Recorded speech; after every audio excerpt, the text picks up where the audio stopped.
Welcome to this special discussion with Andy van Bergen, founder at Everesting, Guillaume Grael, and myself, Enrique Llopart, managing partners at Everesting, working alongside Andy in building the new Everesting. Thank you guys for being here. Thanks for having us. It's a pleasure. Thank you so much for having me along today, and also for joining me in this exciting journey that is Everesting. It's really great. That's fantastic. For all who don't know what Everesting is, can you please explain us what is Everesting?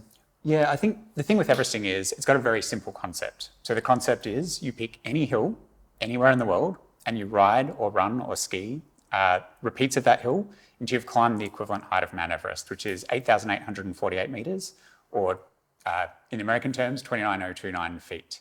And you've got to do that without sleep. But yeah, essentially that's the simple prospect behind Everesting. But with any of these sorts of challenges, however simple it sounds, it's not so easy in the execution, obviously. It's tough. It is tough. I know it's really, really tough. How did you came up with such an idea, tough idea, rough idea? What happened? Because this happened 10 years ago, around 2014, right? What happened there? That's right. So the origin story from Everesting, obviously Everesting is 10 years old, as you mentioned, but the origin of that goes many years before that as well. I've always been inspired by challenges. I love the idea of pushing myself, and same with my family and my friends. We love kind of challenging ourselves to take on bigger and bolder different things. And I kind of fell into cycling maybe 20 years ago now. I wanted to challenge myself on the bike to this newfound hobby that I had. And myself and my uncle and one of my cousins, we would go around completing as many of the fondos that were available. Any of the cycling events we would throw ourselves into. And over the years, we started to tick them all off. And it got to the point where by year 2 or year 3, we're sort of we'd already done all of the events. So we're going through and redoing some of these. And I don't know, I've always been inspired by riding in the hills, climbing in the hills. It's something that wasn't so super popular when I first got into cycling. Hills were the thing you avoided. Hills, the gearing wasn't set up for it, but there was something kind of amazing and beautiful about being out in nature and really challenging yourself on these hills. So at that time, I built a little club of like-minded individuals, a little micro community. We called it Hells 500, and that cycling group basically specialized in hill climbing. And we also specialized in riding in winter, when all the fair weather riders would disappear and they'd be under their doona covers in bed. We'd be out on a Sunday morning in the rain and in the hills climbing. And so with Hells 500, I love the idea of kind of challenging that group. It was less of a challenge for us to do these other fondos that existed. So I would create this one yearly event every year. It was called the Hells 500 Epic. And it was big and it was audacious and it was harder than, if I found anything hard, I'd go and one up that and try and make it the hardest climbing challenge that we could think of. So year on year, we'd do these challenges and more other riders would hear about this. It started to grow in notoriety until one year, for example, in Melbourne, there's this famous hill climb that you can do called the Crucifix. It's on Mount Dandenong and you climb 4 repeats of it. And it's about 2,500 meters. You do about 70 kilometers. To do one of those is brutal, and we'd never heard of someone doing 2 of these in a row. So, of course, being Hells 500, the challenge for that year was to do 3 Crucifix in a row. Yeah. So an incredible amount of climbing. It helped us grow our notoriety. And after that year, I actually had about 150 people from all over the world saying, whatever the next Hells 500 event is, I want to be at it. But what people didn't realize was this wasn't an event with big gantries. This wasn't an event with timing and timing chips and official merch or anything like this. This was just basically a bunch of like-minded individuals pushing ourselves, very grassroots.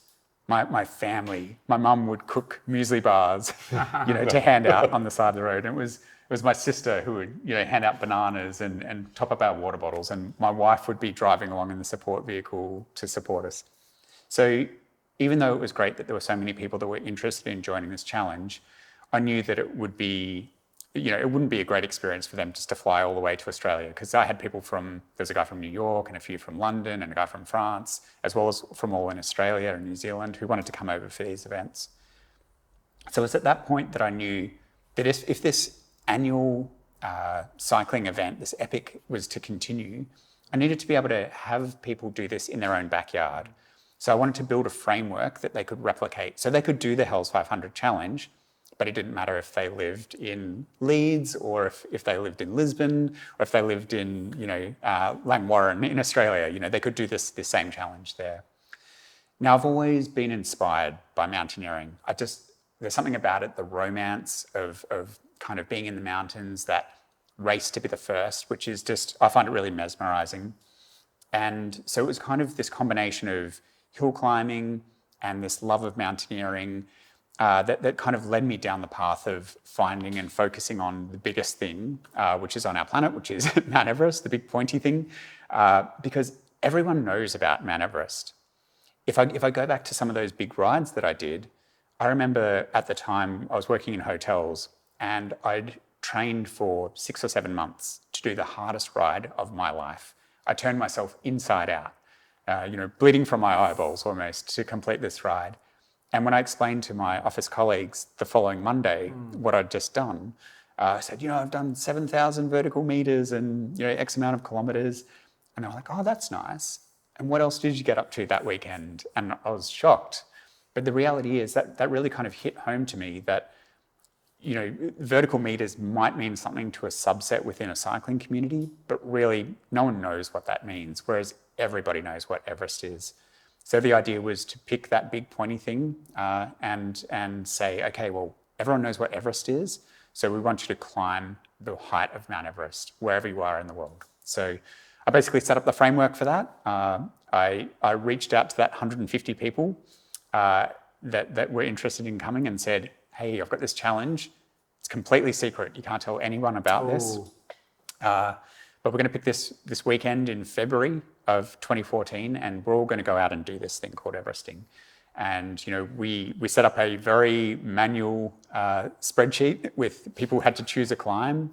And then on this one weekend, in the end, only about 60 or 70 people were crazy enough to take on this challenge. But we all went off in the dark, in our own hills, and attempted to climb the height of Mount Everest. We truly went into the unknown. We were not sure if this was going to be possible or not. And from that weekend, as you can imagine, if one of these rides would have happened at the time, it would have got a lot of press. But to all of a sudden have 30 or 40 just pop up out of the blue, where that thing had never been done before, we had so much media coverage that weekend. Some of Australia's largest national newspapers, I think it was like on page 3 or 4 or something, big full page spread, and we're doing radio interviews, and obviously the cycling media covered it extensively as well. But from that very first weekend, which is now over 10 years ago, there's been someone somewhere in the world Everesting every single week. And I mean, more recently, obviously it's a couple of hundred every week now, but it's truly grown and kind of captured the popular imagination. It's crazy. It's fantastic. I love the story. I love how grassroots, Very grassroots. How it came up. And now you have, like almost 31,000 official finishers in the Hall of Fame. So in these 10 years, lots of things happened. Big evolution to the whole concept. I believe we have finishers from 116 different countries, which is crazy. Well, what has been the secret? What has happened during these 10 years in terms of, because you've done an amazing job in community building, which is one of the things that really got us super hooked with the concept, all the great job that you've done in building this amazing global community of people who really believes in Everesting, in the transformative power of doing an Everesting. No? What happened in these 10 years? What did you do? What were the key levers that you, how you... Well, I'm so glad you touched on community, because that's basically the key to everything. And I think that's also the reason why we're in partnership together, yes. Because it takes people who really understand community to kind of get what the power, the power behind a community is. And, I guess like the formula is simple, I think. And to explain, prior to Everesting and prior to Hells 500, and I've had a long history of working with community, and whether it's in my professional life or whether it's in my personal kind of fun playing with things, I just love the idea of communities and building communities. There's something that's so powerful about them. I think, specifically when it comes to Everesting, there are a couple of key things for me, but one of those is creating a flexibility, but within a framework. So if you can create the framework of something, so Everesting, we know the framework, pick any hill, climb 8848, do it without sleep. That's essentially the framework. And there's a few more rules, but essentially that's kind of the framework to play with. But when you can allow your community to take that challenge and to turn it into something that you never thought possible, that's where the community can really get involved. And that's where people can kind of own your concept and take it in these amazing new directions. If you would have asked me 10 years ago, do you think anyone will ever do a double Everesting? I would have laughed at you. I thought, that is insane, right? It is insane. But today there's people who have done not only doubles and triples and quadruples and 5, 6, 7, 8 Everestings in a row. I never thought that would be possible. Only a week ago, a guy set a new record because it had been done more than once, doing it on a unicycle. Yeah. There's a Red Bull athlete who was inspired by Everesting.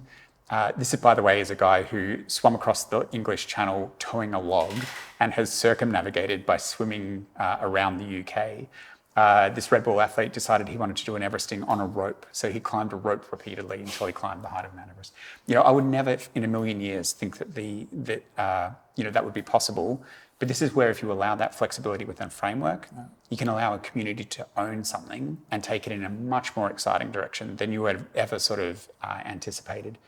And when you allow people to kind of own something, that's when it really kind of grows. And then if I think about community, I think, the most important thing we can do as organisers, and I'm looking to you guys specifically now as well, is we need to get involved in those same activities themselves.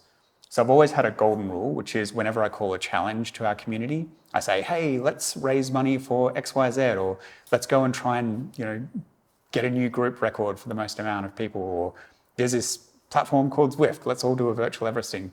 I make sure that whenever I call that challenge, I do that myself. Yeah. Okay. And that was easy 10 years ago. Oh, yeah. I am not anymore. Now it's hard. I need to kind of lean into the tenacity a little bit, but being involved in that community, being involved in the challenge that the community takes on is super, super important. Every time I come, and I've done, I think 13 full Everestings now and 20 of the, half and quarters and everything.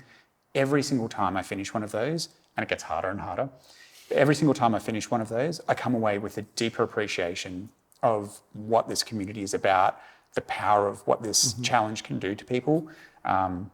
So I think that's kind of it. So, building the community is all about providing flexibility within a framework and getting involved yourself. So you live and breathe and understand that community, and you're constantly talking with them and interacting with them. You mentioned before that there's now over 31,000 activities in the last 10 years, and I've personally approved every single one of those. So every single one of those 31,000 I've seen and I've interacted. I've seen the photos of them out on the road. I write them a little note to congratulate them. And, I can see the direct impact that it has on people. If I was sitting back and not involved in that, then it kind of disconnects you a little bit from the community. So Totally. Connection is key. No, and I believe this is an important part of this, when we talk about this new Everesting, keeping that spirit totally alive, and even, I would say, even develop it further. It's a super, super important part of the project, because otherwise it wouldn't make any sense. That's right. If we're not capable of making this community develop and grow. And there is something that probably, because when we talk about this physical challenge, and it's something that we learn from you, but we learn as well by talking with the communities. It's not just physically, it goes well beyond, and has a meaning that obviously is personal for each of them, but it's not just being or riding, or hiking, an incredible challenge itself. How do you see Everesting helping or transforming people well beyond the sportive kind of side? I mean, you hit the nail on the head, because it is a physical challenge. There's no doubt about that, but it is equal parts a mental challenge as well.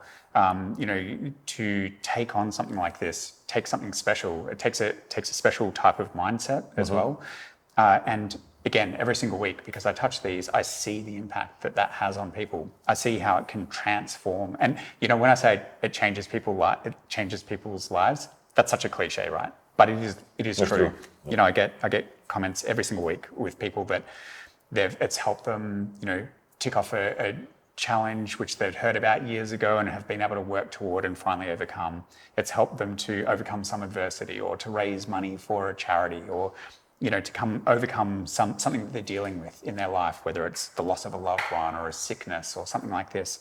It is just such a powerful thing. And I think part of the reason why it's such a powerful thing is because it's not purely a physical challenge. It's not going and running a fast 5 kilometers. It's like it takes mental resilience to be able to kind of overcome this. And that's where the transformative aspect comes into it. And I think that's probably when we're at this process of like finding a project that had the soul and the fundamental roots that we kind of shared, that was probably the key reason, because there are plenty of physical challenges around the world, but this element of transforming every person and living a better world, again, it seems cliche, but it deserves, for all of us to put our best on it and help on spreading the word, and making it bigger, because it has this meaning, this purpose that goes beyond whatever, the physical challenge, even business, it has an impact, out there on people, and that's so unique, because it's not so obvious, to find, this kind of like almost spiritual, almost aspect of it. Yeah? I've had spiritual moments on the bike. I'm not kidding. Like with Everesting events, where because it really breaks you down. You know, when you're doing any sort of physical challenge like this for multiple hours, it really breaks you down, and then you're exposed. Like the rawness of you is out there, and it's exposed, and it can be like this really, defining moment in your life. And I can think of these, like as soon as you're saying that, I'm thinking of these moments that I'm recalling in my mind where, we talk about, through yoga, being present and being in the moment. And there's nothing that kind of pulls you more in the moment than really ripping yourself apart. And like I said, it just exposes you.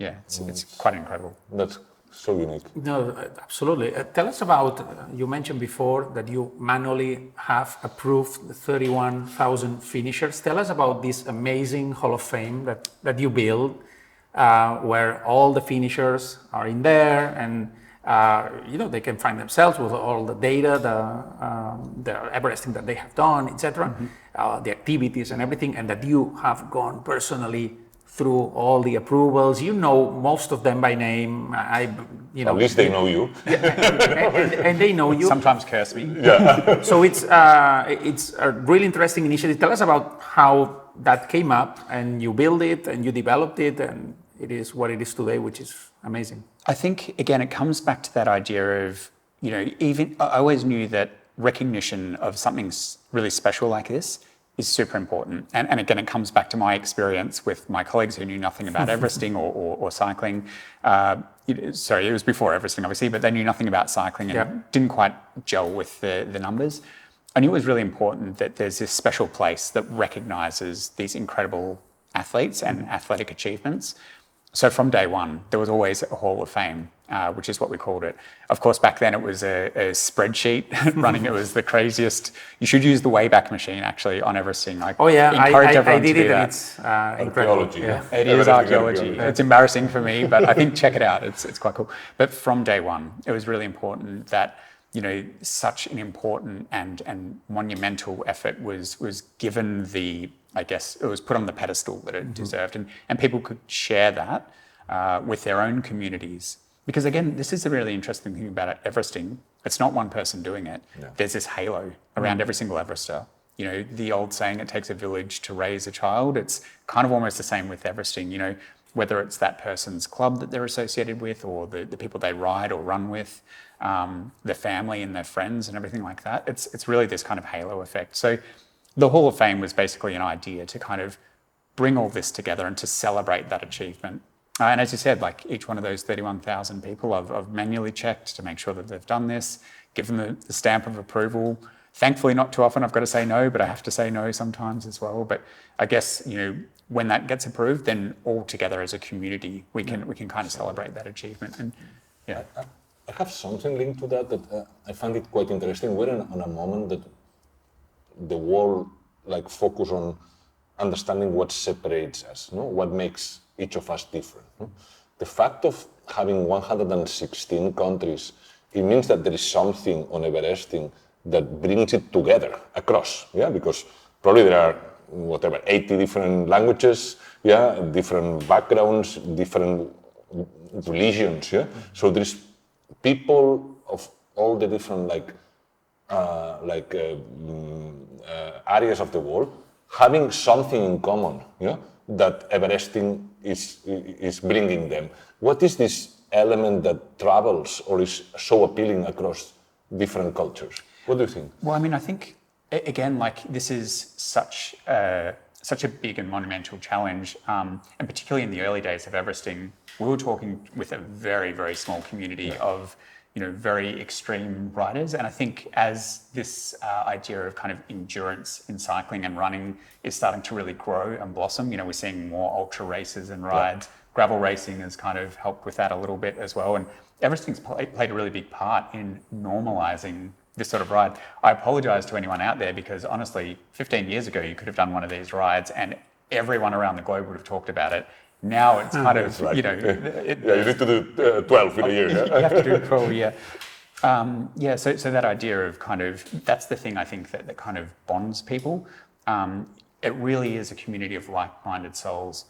We have this special piece of merch, which is called the Grey Stripe. So it's once you've completed your Everesting as a runner or a cyclist, you can earn the right to have this particular jersey, this particular top that designates you as a finisher of Everesting. And it's one of those things that, I get comments all the time from the community.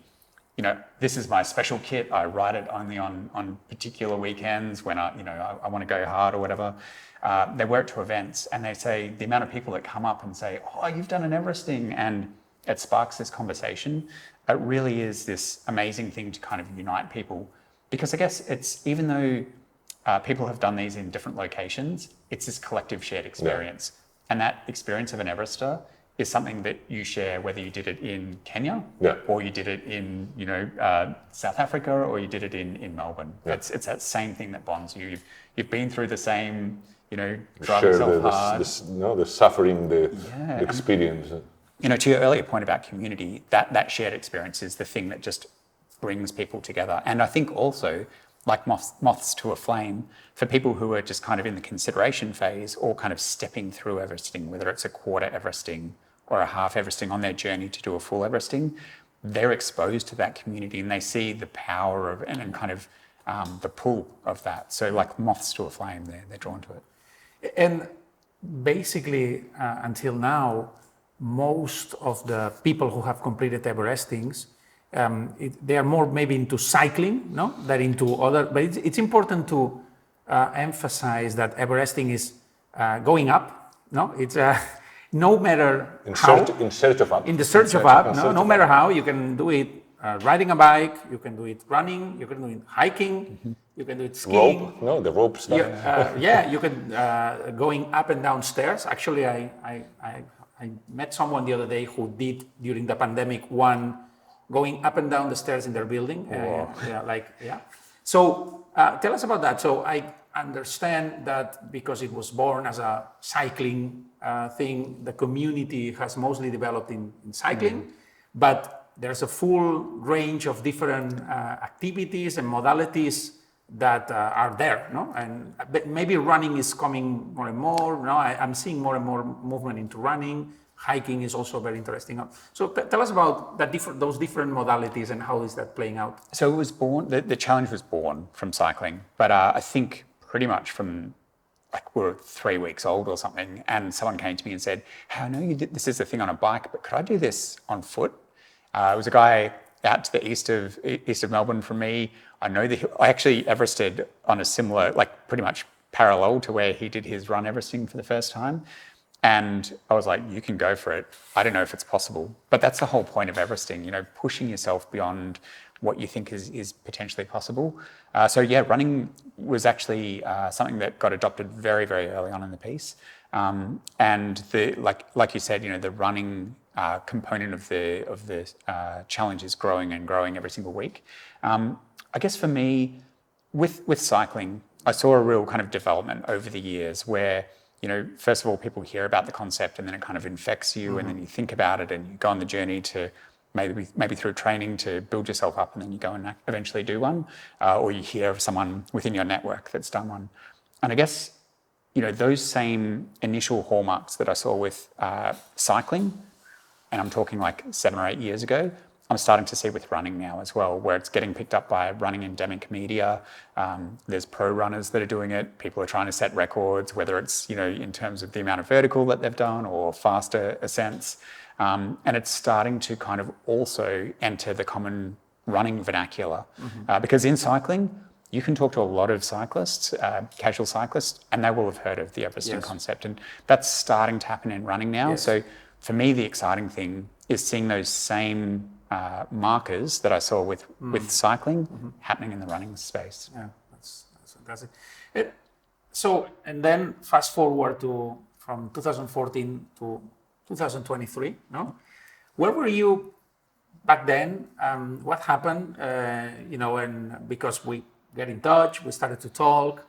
As we were mentioning, we completely fell in love with everything you did, the community that was built and everything.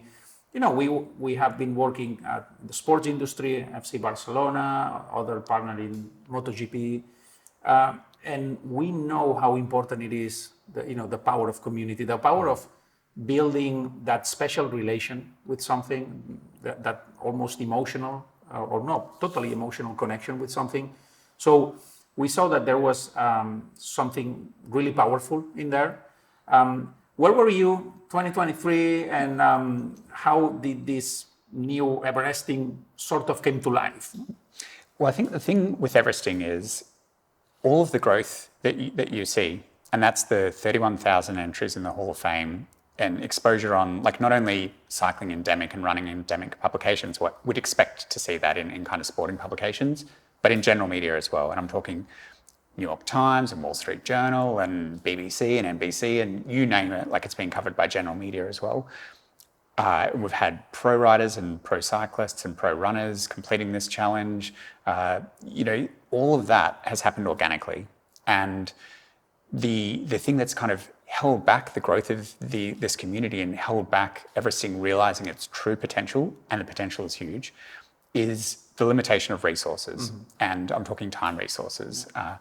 And I guess, I sort of in 2023 or even a little bit before that, I'd embarked on a journey to try and find someone that could help us resource it properly and help it grow and flourish and realize its true potential. And, that's where we met probably a year and a half ago. Again, that alignment was quite obvious and immediate. I think pretty much off that first meeting, we all had good vibes about it. And I talked to quite a few people, but it just felt like the right relationship. And that's a year and a half later. We've talked every day since then for the last year and a half, and my opinion hasn't changed on that at all. What I know now is that to take Everesting to the new phase, like we can do that together, and we've got the proper resources and a team behind that, and the proper plans to do that. But I think the thing that's most exciting about that is the team behind that understands and respects the ethos of Everesting. That's where you guys kind of come into it. Yes, and this definitely, it was mentioned before, but it was very, very important to have you in the front and center of the project. We were there to help you develop this, but you were where you are, and you still are, and will be incredibly important for the project because you build this together with Tammy, with your wife. Both of you are incredibly important as well in this new Everesting phase, that we are going through. And then you came to Barcelona, together with Tammy. And there it was a very intense week of discussing. There was this chemistry check, which is very important as well, for us. And in this time of our lives, we've been, we have white hair already, especially myself, and not you.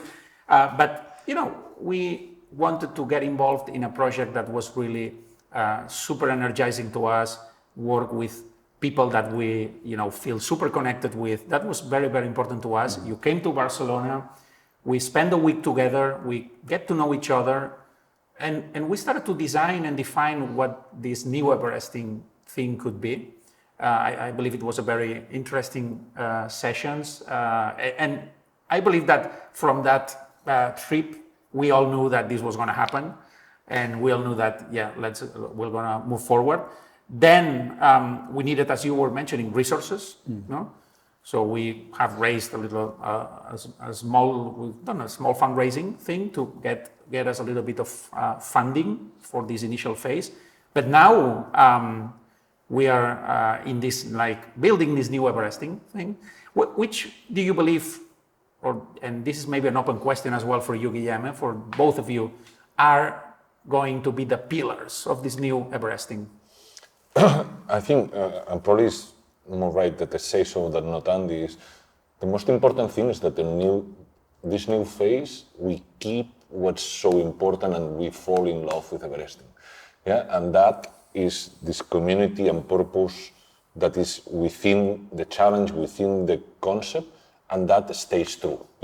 So everything we do, and that's something that we discuss a lot and sometimes for long hours, or how do we ensure that any step on every of the ideas, projects, and we have thousands of them, we keep this community in the center, this magic that has been happening for the last 10 years, and respect, serving, and that's a word that probably today is less used, but that we love, and I think serving the community is being useful to the community and being true to them whilst developing every single piece. An example, we just launched the new apparel collection, and while designing it together, we took a few decisions thinking on what it means to be 15 hours on a bike, and what it means to ride at night, day, night, that's when normally it happens. So trying to ensure that everything that we develop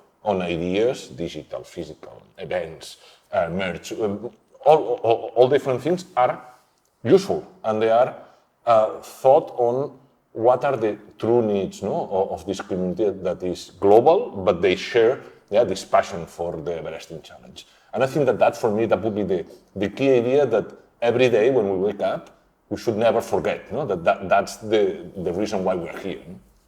I think also, for me, it's super important that this is not our decisions as well. This is our community that's leading this. Totally. And the very first thing that we did before anything else was ask a huge amount of, ask the questions, huge amount of qualitative and quantitative surveys. Yes. And I think I lost count of how many hour-long surveys. It was over 100 in the end that we conducted, in addition to the quantitative as well. But these decisions that we're making are coming from our community.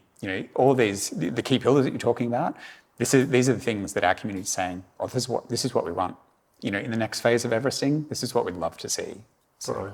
No, I mean, and now we can talk a little bit more about the events part, but one of the things that on these 100 interviews, and we kind of spend hours on the video calls, people from all around the world saying, we love Everesting, but we love to have physical contact with other Everesters, because sometimes it's a little bit alone, the challenge. It can be a bit lonely. 15 hours, you have few group friends coming over, but at the end of the day, you are the road and yourself, blah, blah, blah, blah. So how can we ensure and how can you help us on organizing gatherings, let's put it this way, that it has this social, this camaraderie, this element of sharing it with others, because I would love to share it on a wider community. And that inspired what we can now explain on what's going to be the piece on events.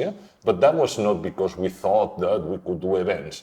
No, it's because that was the key inside saying, okay, what are you missing?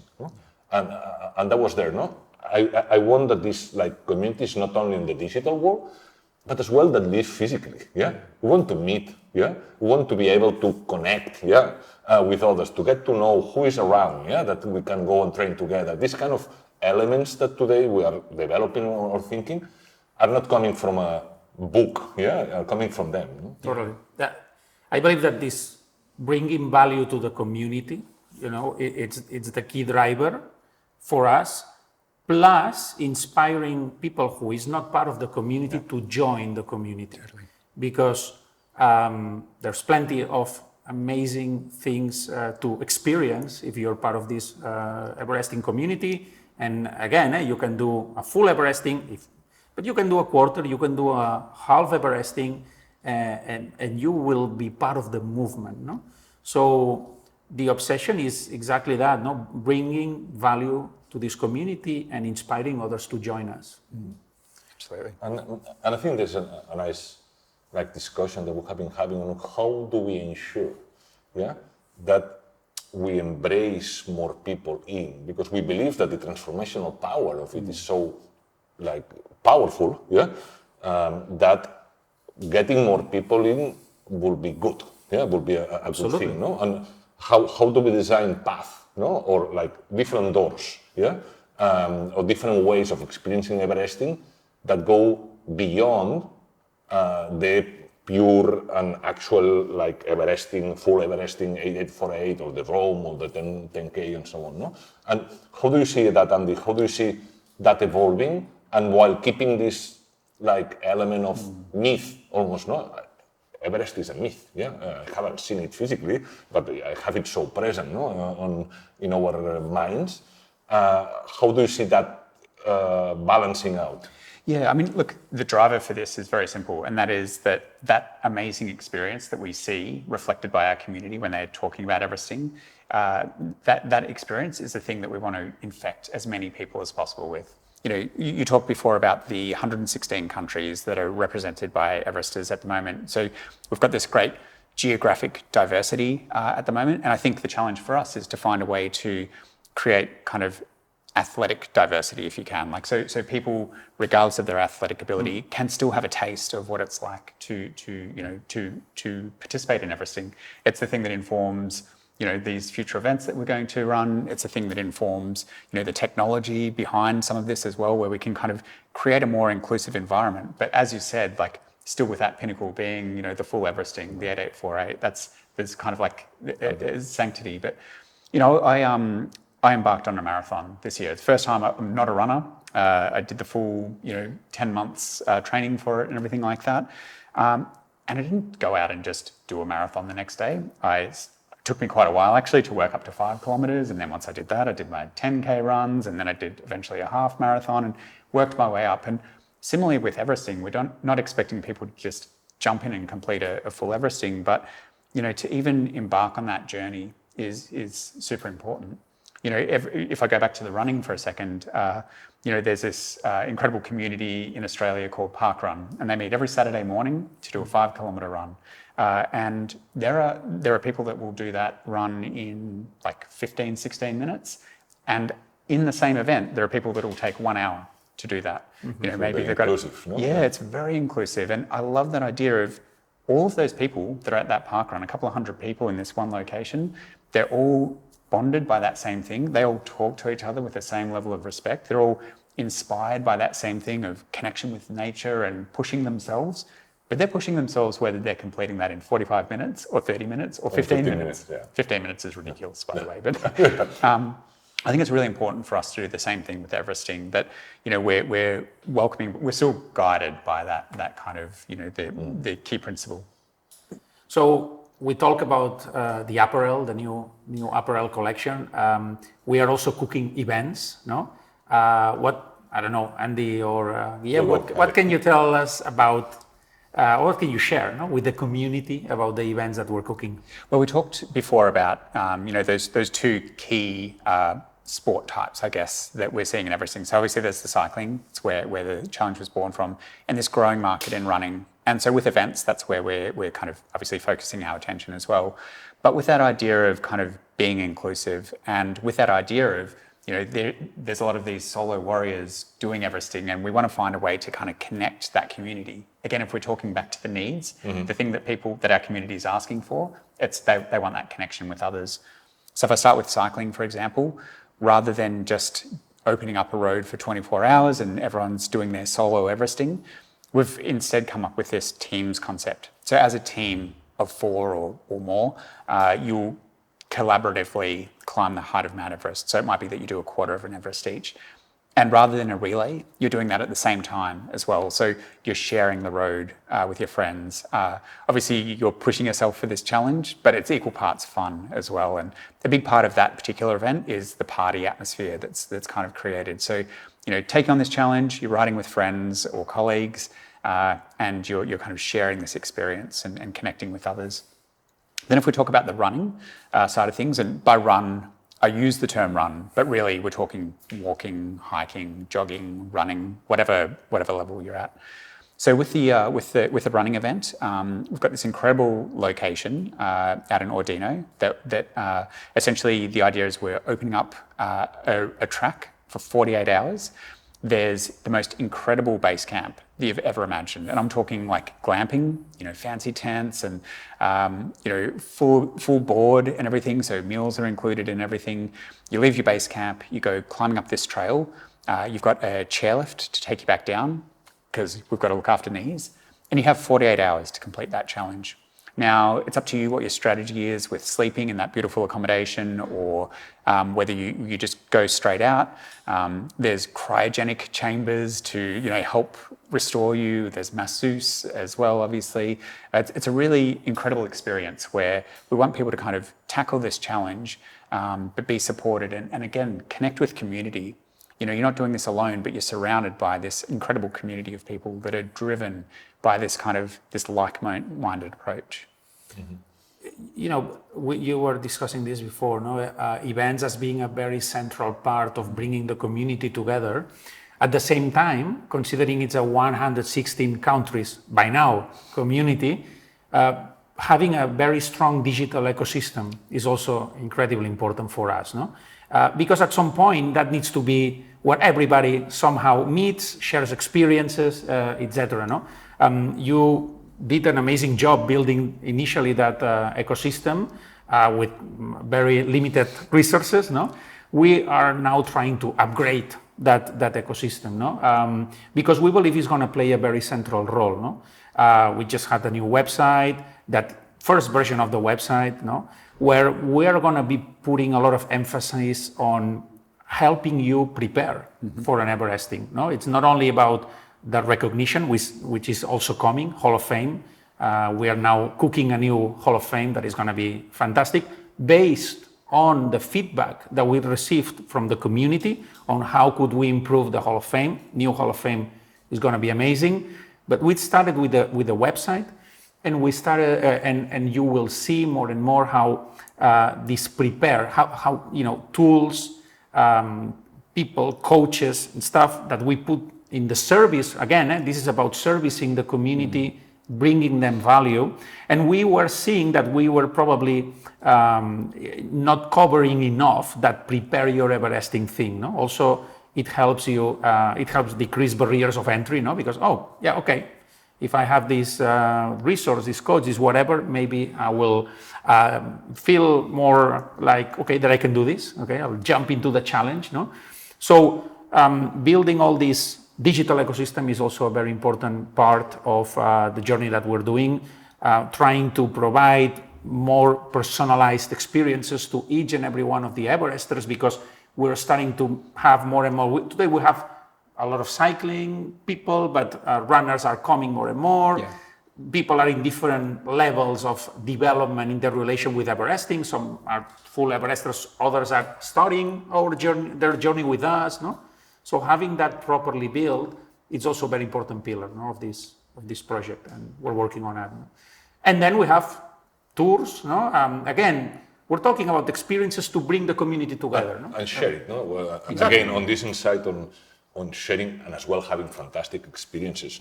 We just announced so fantastic tours across the world. We have one in Colombia, One in the Everest one in the itself. Everest. Not at the top of the Everest, but just at the base. Yeah, they'll take you, like for the Everest trip, it's on the Tibetan side. There's obviously the Nepalese side of Everest and the Tibetan side. On the Tibetan side, they've paved the road to Everest Base Camp at 5,500 meters high. This is the last point you leave before you put on your crampons and climb to the top. I was super fortunate enough to travel there myself 5 or 6 years ago. Life-changing experience. Yeah. I mean, seeing Everest from 100 kilometers away was a life-changing experience. But being able to climb up to base camp and then you are wall to wall under the north face of Mount Everest at nighttime because we attempted an Everesting on there. At nighttime, seeing the hikers or the mountaineers, the lamps of the camps was something that I'll never forget in my life. And I think, whether it's Colombia or whether it's the Dolomites or Pyrenees or French Alps or Mount Everest itself, the one thing that we really want to do with these tours is give people this life-changing experience, this you're creating memories that you'll take with you forever, but not only memories, it's the friends that you meet along the way. You have this kind of shared experience. And, obviously the tours are equal parts like discovering a new area, and ticking off like bucket list items like the lecherous climb in Colombia. But it's also about surrounding yourself with like-minded individuals who are kind of inspired and have the same passion that you do. Over the space of the tour, any of these tours, you'll climb more than the height of Mount Everest as well. So accumulated, you will be a finisher. Let's put it that way. So they're, but that kind of, that challenge that you take on is the thing that kind of unites the group. And I've seen it dozens and dozens of times before that those friendships that you form on these challenges, these tours, you take with them. You take with you forever. But I mean, lecherous in Colombia, incredible. Mount Everest, and as I said, Pyrenees, Dolomites, French Alps, amazing. No, I have two final topics, because we could spend like hours talking about Everesting and about all this. Actually, we do. We spend hours talking about Everesting. Maybe we should do an episode that takes as long as you take doing an Everesting. So maybe you can, 16 hours. To make it more mentally challenged, you listen to us talking. No, That's really challenge. I want to talk about the brand, because those who are part of the community since long time before that have noticed that we did a new identity, a new branding. Maybe Guillem, you can tell us a little bit more about this exercise that we did. Yeah, we believe, and I think we share this belief that this new era required as well a visual way of representing the new area. That we keep the ethos, we keep everything that we love about it, the purpose of Everesting, but we express it, on a more powerful and more meaningful way. So the first thing we did actually, that was our first initial project, was shall we rebrand it? And we did this rebranding. I hope guys you like it. I mean, obviously that's a road going up to the Everest with our colleagues from Mucho, and that we're so happy about it because it really represents keeping the original mindset, but bringing it forward on what we believe it can be. And again, going back to this idea of purpose, on that's not just another brand. Cycling brands, there are plenty of cycling brands, hiking brands. Everyone is on this landscape. Everesting is not another brand. Everesting is something absolutely different. It's something that is based on authentic challenge that transforms people's life. And that is what's common, on everything below Everesting. And yes, you can be on this fantastic tour in the Everest, you can be on this event in Ordino in Andorra, you can be wearing somewhere in Melbourne, the new collection, but this element that you have in common is sharing these values that has been brought to life for the last 10 years and making it bigger on the next following years. So this branding is not just branding, it's expanding what's so nice and so unique about the Everesting that Andy has been leading it across the last 10 years. Good. Then final question, two words that came out this discussion a few times, community and purpose. We like to say, and this is one of the key reasons we're working together, that this is a community-driven brand and a purpose-driven brand, okay? What can you tell us, Andy, about purpose, about what are we trying to build? How are we trying to have a positive impact in the community and therefore the world, thanks to Everesting and the great invention that you did 10 years ago? Yeah, I mean, I think, as I mentioned before, the one thing that definitely unites everyone who's completing an Everesting, whether you're on foot, on skis, or on a rope, or on a bike, is that it's this connection with nature. You're out there, you're connecting with it, and I think, part of our purpose is to make sure that, our brand obviously is also committed environmentally. We're ticking things off, and I think that's a great and important thing to do these days. But I guess the other part of kind of our purpose is around, the other thing that Everesters go through, and that's, what you referred to before, around kind of the mental challenge. And, we have a great responsibility to kind of, to highlight mental health as a really, strong passion of all of ours in the community. It's something incredible that people go through, and I think we've got this great potential to combine our passion for mental health and kind of encouraging good mental health with Everesting. That's great. So I don't know if there is anything else you guys want to add. I think... I do have one thing. Oh, please. And that is with the new rebranding, you are personally responsible for reaching out to the more than 100 people who have an Everesting tattoo somewhere on their body with the old logo. So that's your responsibility. Please, DM me. Send us an email. We'll see what we can do. But they have the original one. They So have the there is original a value in that. They're always the OG. There will be always the original. Yeah. There will be always in our heart. 100%. Guys, it's been a fantastic discussion. We can be more excited about being part of this incredible thing that you built, Andy, together with Tammy. And the best is about to come, I think. We'll try to have fun along the way, and have a positive impact in a lot of people's lives. Hope everybody has enjoyed this discussion. We'll probably do another one in a few months so we can discuss about what's the progress, how are we making progress about the whole project. But thank you very much for being here, and thank you very much everybody to, if you stayed this like almost an hour, I believe, good for you. Is not tougher than doing an Everesting. Listening for us during an hour. It's close, but it's not that tough. I'd like to think we've inspired a few people to do Yes. Everestings as well. Okay. Absolutely. Thank you so much. Thank you, Andy. Bye. Thanks. Thank you, Andy.